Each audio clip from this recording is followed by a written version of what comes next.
ಜಮ್ಮು ಕಾಶ್ಮೀರದ ಗಡಿಯಲ್ಲಿ ದಾಳಿ ನಿಲ್ಲಿಸಿದಂತ ಪಾಕ್ ದಾಳಿ ನಿಲ್ಲಿಸಿದೆ. ಬಳಿಕ ಈಗ ಶ್ರೀನಗರದಲ್ಲಿ ಮತ್ತೆ ಸಹಜ ಸ್ಥಿತಿ ನಿರ್ಮಾಣ ಆಗಿದೆ. ಶ್ರೀನಗರದಿಂದ ಕಚ್ವರೆಗೂ ಕೂಡ ಎಲ್ಲಾ ಕಡೆ ದಾಳಿ ಬಂದಾಗಿದೆ. ಎಲ್ಒಸಿಯಲ್ಲೂ ಗುಂಡಿನ ದಾಳಿ ನಿಲ್ಲಿಸಿದಂತ ಪಾಕ್ ಸೇನೆ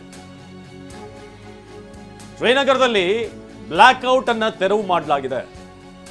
ಎಲ್ಒಸಿಯಲ್ಲಿ ಗುಂಡಿನ ದಾಳಿಯನ್ನ ಪಾಕ್ ಸೇನೆ ನಿಲ್ಲಿಸಿದೆ. ಶ್ರೀನಗರದಲ್ಲಿ ಕಟ್ಟೆಚ್ಚರ ವಹಿಸಿರುವಂತಹ ಭದ್ರತಾ ಪಡೆಗಳು ಜಮ್ಮು ಕಾಶ್ಮೀರದ ಗಡಿಯಲ್ಲಿ ದಾಳಿಯನ್ನ ನಿಲ್ಲಿಸಿದಂತ ಪಾಕ್, ಎಲ್ಒಸಿಯಲ್ಲಿ ಗುಂಡಿನ ದಾಳಿ ನಿಲ್ಲಿಸಿದಂತ ಪಾಕ್ ಸೇನೆ ಇವರು ಈ ಸೀಸ್ ಫೈರ್ ಆದ್ಮೇಲೇನೂ ಕೂಡ ದಾಳಿ ಮಾಡಿದಾರೆ ಅಂತಂದ್ರೆ ಮೇ ಬಿ ಇವರಿಗೆ ಕಮ್ಯುನಿಕೇಟ್ ಆಗಿಲ್ವಾ ಅಥವಾ ಟ್ರಂಪ್ ಮಾಡಿರುವಂತ ಟ್ವೀಟ್ ಏನೋ ಅರ್ಥ ಆಗಿಲ್ವಾ? ಸೀಸ್ ಫೈರ್ ಅಂತಂದ್ರೆ ಫೈರ್ ಹಾಕಿ ಅಂತ ಏನಾದ್ರು ಅರ್ಥ ಮಾಡ್ಕೊಂಡ್ರೆ ಗೊತ್ತಿಲ್ಲ. ಅಷ್ಟರ ಮಟ್ಟಿಗೆ ಇಲ್ಲಿನ ಅವ್ಯವಸ್ಥೆ ಇದೆ. ಸೇನೆ ಮತ್ತೆ ಸರ್ಕಾರದ ನಡುವೆ ಕಮ್ಯುನಿಕೇಶನ್ ಅಥವಾ ಇಲ್ಲ ನಾವು ದಾಳಿ ಮಾಡ್ತೀವಿ ಅನ್ನೋ ಉದ್ದಟತನ ಎರಡರಲ್ಲೂ ಒಂದಿರಬೇಕು. ಎಸ್, ಹಾಗಾಗಿ ಭಾರತೀಯ ಸೇನೆಗೆ ಸರ್ಕಾರ ಮತ್ತೆ ಫ್ರೀ ಹ್ಯಾಂಡ್ ಕೊಟ್ಟಿದೆ.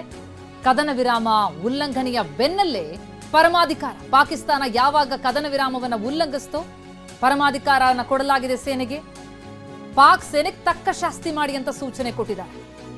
ಈಗಾಗಲೇ ಸೇನೆ ಸಫಲವಾಗಿ ಆ ದಾಳಿಯನ್ನು ಎಲ್ಲವನ್ನ ಕೂಡ ತಡಿತಾ ಇದೆ. ಈಗ ಮತ್ತೆ ಮತ್ತೆ ಕದನ ವಿರಾಮ ಉಲ್ಲಂಘನೆ ಮಾಡ್ತಾ ಇರುವಂತಹ ಪಾಕಿಸ್ತಾನಕ್ಕೆ ತಕ್ಕ ಪಾಠವನ್ನ ಕಲಿಸೋದಕ್ಕಾಗಿ ಸೇನೆಗೆ ಪರಮಾಧಿಕಾರ. ಹಿಂದೆಯೇ ಪ್ರಧಾನಿ ಸ್ಪಷ್ಟಪಡಿಸಿದ್ದಾರೆ. ಸೇನಾಧಿಕಾರಿಗಳೊಂದಿಗೆ ಚರ್ಚೆಯನ್ನು ಕೂಡ ನಡೆಸಲಾಗಿತ್ತು. ಪಾಕ್ ಸೇನೆಗೆ ತಕ್ಕ ಶಾಸ್ತಿ ಮಾಡಬೇಕು ಅನ್ನುವಂತಹ ಸೂಚನೆ ಹೋಗಿದೆ. ಯಾಕಂದ್ರೆ ಇಷ್ಟೆಲ್ಲ ಆಗಿ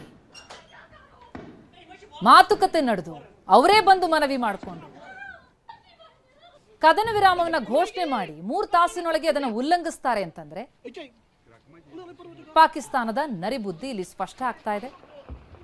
ಹೀಗಾಗಿ ಈಗ ಸೇನೆಗೆ ಸರ್ಕಾರ ಮತ್ತೆ ಫ್ರೀ ಹ್ಯಾಂಡ್ ಕೊಟ್ಟಿದೆ. ಈಗ ಆಲ್ರೆಡಿ ದಾಳಿ ನಿಂತಿದೆ ಸದ್ಯಕ್ಕೆ. ಹಾಗಂತ ನಿಂತಿತು ಅಂತಂದ್ರೆ ಮುಕ್ತಾಯ ಅಂತ ಸೂಚನೆ ಅಲ್ಲ. ನಂಬೋದಕ್ಕೆ ಸಾಧ್ಯ ಇಲ್ಲ ಪಾಕಿಸ್ತಾನವನ್ನ. ಹೀಗಾಗಿ ಎಲ್ಲ ಕಡೆ ಕಟ್ಟೆಚ್ಚರ ವಹಿಸಲಾಗಿದೆ.